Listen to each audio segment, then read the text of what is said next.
Hi hello welcome to my ఇంటి రుచులు only vegetarian. ఈరోజు కూల్గా ముంజికల్లుతో పాయసాన్ని ఎలా ప్రిపేర్ చేసుకుందాము ఈ వీడియోలో చూద్దాము. ఈ ముంజికల్లు పాయసం చాలా టేస్టీగా ఉంది. దీనిని ఐస్ యాపిల్ అని కూడా అంటారు ఈ ముంజికల్లుని. ఇప్పుడు ఈ ముంజికల్లు పాయసం ఎలా ప్రిపేర్ చేసుకుందామో ప్రాసెస్లోకి వెళ్దాము. ముందుగా ఒక గిన్నె తీసుకుని స్టవ్ పై పెట్టుకుని ఒక 1/2 లీటర్ వరకు చిక్కటి పాలను పోసుకోవాలి. 1/2 లీటర్ పాలు అయితే కనుక మనకు ఒక 4 మెంబర్స్ వరకు వస్తుంది. దాన్ని బట్టి మీరు క్వాంటిటీని అడ్జస్ట్ చేసుకోవచ్చు. ఇప్పుడు పాలను ఇలా కలుపుకుంటూ మరిగించుకోవాలి. మీడియం టు హై ఫ్లేమ్ పెట్టుకుంటూ కలుపుకుంటూ బాగా మరిగించుకోవాలి. అడుగు పట్టకుండా ఒక 400 ml అయ్యేంత వరకు బాగా మరిగించుకోవాలి. ఇలా చిక్కగా మరిగించుకుంటే మనకు పాలు టేస్ట్ బాగుంటుంది. ఇప్పుడు ఇలా బాగా కలుపుకుంటూ మరిగించుకోవడం వల్ల అడుగు పట్టకుండా ఉంటుంది. ఇప్పుడు ఈ మరుగుతున్న పాలల్లోకి ఒక 4 టీ స్పూన్స్ వరకు పంచదారను వేసుకోవాలి. మీ స్వీట్నెస్ని బట్టి పంచదారని అడ్జస్ట్ చేసుకోవచ్చు. ఇప్పుడు ఈ పంచదారను కూడా బాగా మిక్స్ చేసుకుంటూ పాలను బాగా మరిగించుకోవాలి. ఈ ముంజికల్లు పాయసం చాలా టేస్టీగా ఉంది. అలాగే పిల్లలు కూడా చాలా ఇష్టంగా తాగుతారు. చూడటానికి కూడా చాలా అట్రాక్షన్గా కనిపిస్తుంది. ఇప్పుడు ఇలా బాగా మరిగిపోయిన పాలు స్టవ్ ఆపేసుకుని మనం చల్లారిన తర్వాత ఫ్రిడ్జ్లో పెట్టుకుని 2 hours చిల్ అవ్వనివ్వాలి. ఇలా పాలను ఫ్రిడ్జ్లో పెట్టేసుకున్న తర్వాత మనం ముంజికల్లను తీసుకుని వీటికి పైన ఉన్న స్కిన్ని సపరేట్ చేసేసుకోవాలి.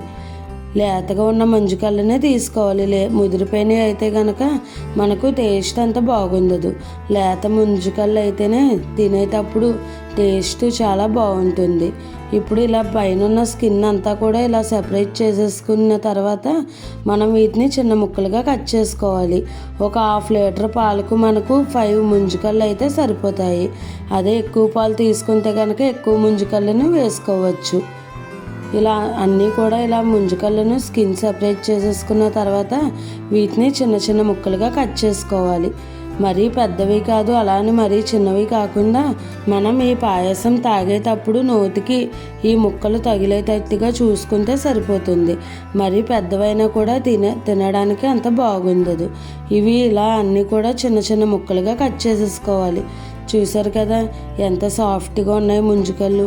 అదే ముదిరిపోయినవి అయితే కనుక మనకు ఇలా ముక్కలుగా కట్ చేసుకోవడానికి అవ్వదు. ఈ సైజులో ఈ ముంజికల్లు అన్నిటినీ కూడా చిన్న చిన్న ముక్కలుగా కట్ చేసేసుకోవాలి.